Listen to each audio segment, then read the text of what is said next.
SLBC tunnel ప్రమాద ఘటనలో సహాయక చర్యల కోసం రోబోలను వినియోగిస్తున్నారు. మనుషులు వెళ్లలేని ప్రాంతానికి రోబో వెళ్లనుంది. ప్రమాదం జరిగిన స్థలంలో పేరుకుపోయిన బురద, మట్టిరాలను తొలగించనుంది.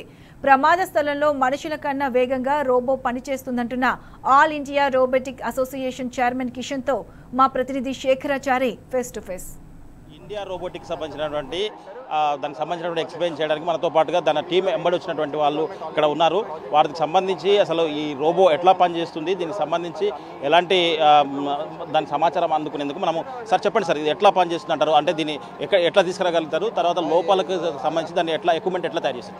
సో అగైన్ ఇది మై కిషన్ అండి. I'm Kishan from All India Robotics Association. So we have almost 150 robotic startups under us.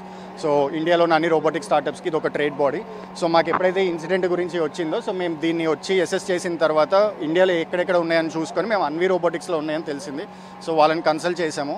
So basically మనకి ఇండియాలో this is the most disastrous tunnel incident ever happened. So ఈ రేంజ్లో మనకి రోబోట్స్ అవైలబుల్ లేవు ఇండియాలో. జనరల్గా ఇజ్రాయెల్ నుంచి వస్తూ ఉంటాయి.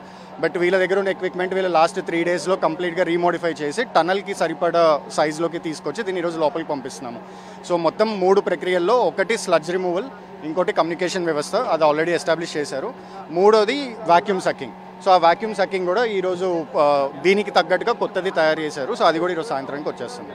దీని ఆపరేటింగ్ ఎట్లా ఉంటుంది సార్, ఏం చేయబోతున్నారు? సో ఇది మొత్తం వైర్లెస్ అండ్ ఆటోనోమస్లో ఉంటుందండి. బేసికలీ ఇది ఆటోనోమస్, కంప్లీట్గా ఆటోమేటిక్గా వెళ్తుంది. కాకపోతే మనకి ఇక్కడ ఉన్న కన్సిడరేషన్స్ ఏంటంటే, ఒకటి మిషన్ ఆల్రెడీ ఉంది, and human remains or human bodies or ఇంకెవరైనా ట్రాప్ అయి ఉంటారు అనేది ఒకటి ఉంది. కాబట్టి సో వైర్లెస్గా మేము ఒక 2 కిలోమీటర్స్ అవే నుంచి దీన్ని ఆపరేట్ చేస్తారండి.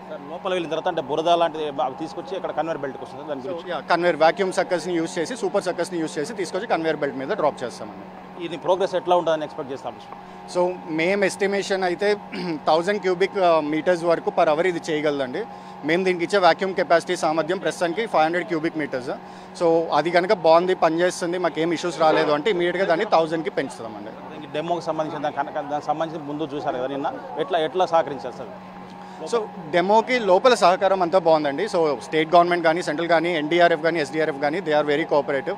సో మేము మా సైడ్ నుంచి టెక్నాలజీని గుడ్గా ఎలా వాడాలి అనే విషయంలో మేము మా సైడ్ నుంచి సపోర్ట్ చేస్తున్నాం.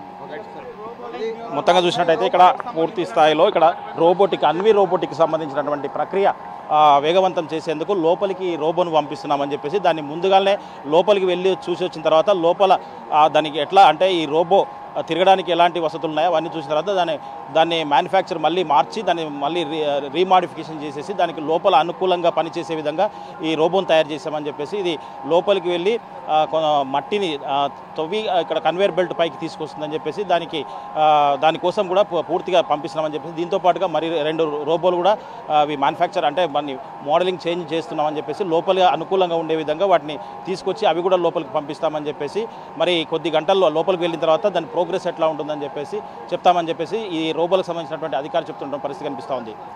వీడియో జర్నలిస్ట్ రామకృష్ణతో శేఖరాచారి, టీ న్యూస్, ఎస్ఎల్బీసీ నుంచి.